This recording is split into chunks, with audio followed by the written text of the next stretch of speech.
Get ready, 12s, because what just went down is about to completely flip the script on how you see the future of our franchise. We are witnessing history in the making, but behind the scenes, things are reaching a boiling point with heavy call-outs and front office chess, moves that nobody saw coming this early. The championship parade vibes are masking some real tension and bold plans that could launch a legit NFL dynasty. You seriously won't believe the updates I have for you today. So grab your coffee, smash that like button, and let's get into it. Also, make sure to subscribe because we are pushing for that 1,000 sub goal. The victory parade through the streets of Seattle wasn't just about confetti and high fives. It turned into the ultimate platform for a raw, unfiltered speech that echoed like thunder through Lumen Field. Picture this. The crowd is going wild. The Lombardi Trophy is glistening. And suddenly the mic hits the hands of Ernest Jones IV. Our star linebacker, who has become the absolute heartbeat of this defense, didn't come up there to give you some corporate cliches. He had fire in his eyes. Jones went absolutely ballistic with joy. But he also had a massive chip on his shoulder for every single talking head who dared to doubt this squad.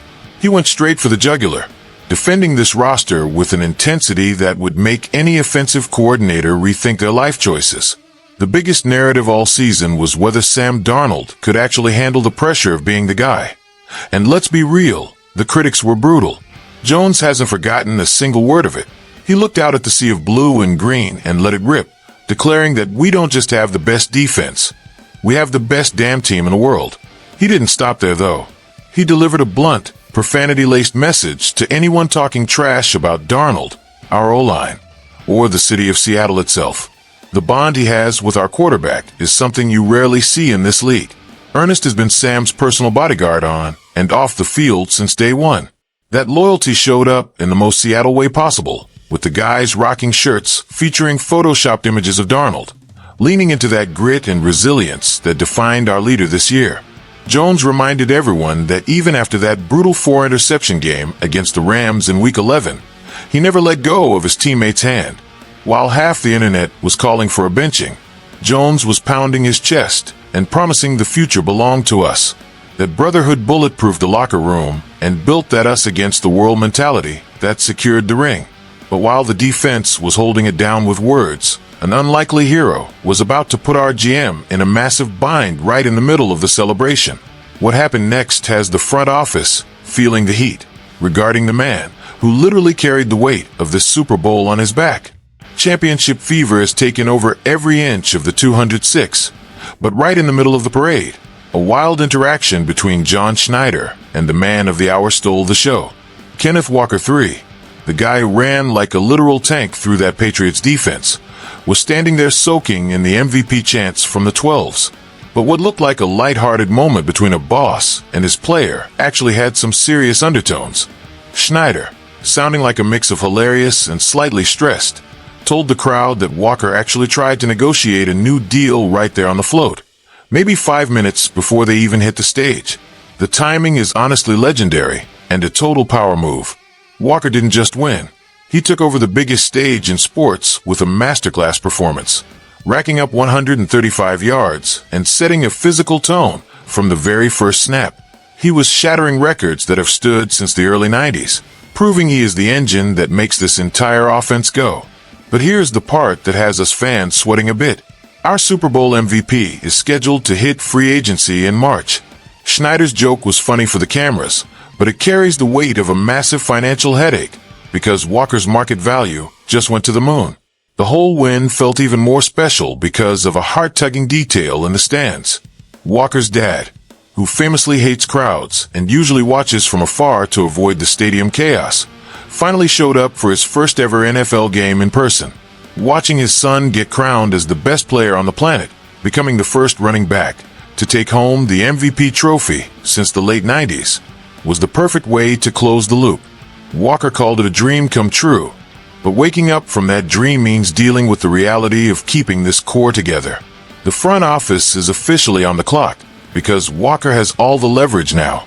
And if you think the roster management stops at the stars, just wait until you see the aggressive move Schneider is cooking up to make sure this isn't just a one-off run. The party for our second title isn't slowing down, but Coach Mike Macdonald and John Schneider are already looking toward 2026 to make sure this Lombardi isn't lonely. Dominating rivals like the Niners and Rams in the postseason proved Seattle has the blueprint, especially with a defense that gave up the fewest points in the entire league. Sam Darnold finally peaked when it mattered most, and Jackson Smith-Njigba turned into a total nightmare for opposing defensive coordinators, leading the league in yards. However, to keep this momentum going and chase a back-to-back run, the leadership has flagged one quiet area that needs a surgical upgrade right now. The offensive line was the unsung hero of the year, climbing from the bottom of the rankings to the middle of the pack under John Benton's coaching. They turned into a unit that could actually pave the way for Walker's legendary runs, especially when the season was on the line. But success requires constant evolution. Scouts are saying that even with the massive improvement, the interior of that line is still the most vulnerable spot on this championship roster. That is exactly why draft rumors are already linking Seattle to a specific name for the first round. Chase Bisondes out of Texas A&M. The plan here is honestly genius. Bisondes is known for insane versatility, playing both tackle and guard at an elite level. Just imagine adding a young, agile blocker with heavy hands to keep Darnold clean and open even wider lanes for our ground game, which was already averaging nearly 140 yards in the playoffs. By doubling down on the interior next to guys like Gray Zabel, Schneider's trying to build a brick wall that nobody can get through. The fan base is already buzzing about whether this is the final piece to starting a legit dynasty in the Pacific Northwest. But as we look at the future, we have to recognize what these moments mean for the heart of this city. These are days that will be etched into Seattle lore forever. From Ernest Jones going scorched earth to defend Sam Darnold to Kenneth Walker, 3 being crowned MVP with his dad in the building. We prove this brotherhood is unbreakable. Now, with the draft strategy in motion and the hunt for a dominant O-line, the mission is simple. We are turning this title into a dynasty. Do you think Schneider can pull off the magic to keep Walker and still beef up the trenches? Drop your thoughts in the comments below. Hit that like, subscribe to the channel, and let's get ready for that repeat. Go Hawks!